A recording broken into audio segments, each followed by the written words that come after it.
মা বলছে আমার ছেলেটা খুবই খারাপ।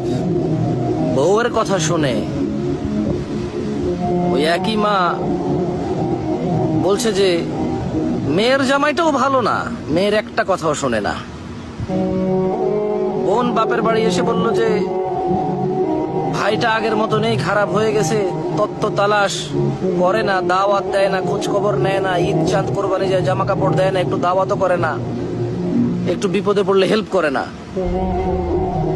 আবার ওই বোনটাই বলে আরে জানিস তোর দুলাভাইটা খুবই খারাপ, কাম কাজ করে করবি কি আর, বোনের দাওয়াত দে, বাগিনারে দাওয়াত দে, আজকে বোনের এটা হয়েছে, ভাইয়ের ওটা হয়েছে, সারাদিন তো বোন ভাই করে করে তার জীবন শেষ করে দিল। ভালো পড়েনি জামাইটা, মানে ভালো পড়েনি।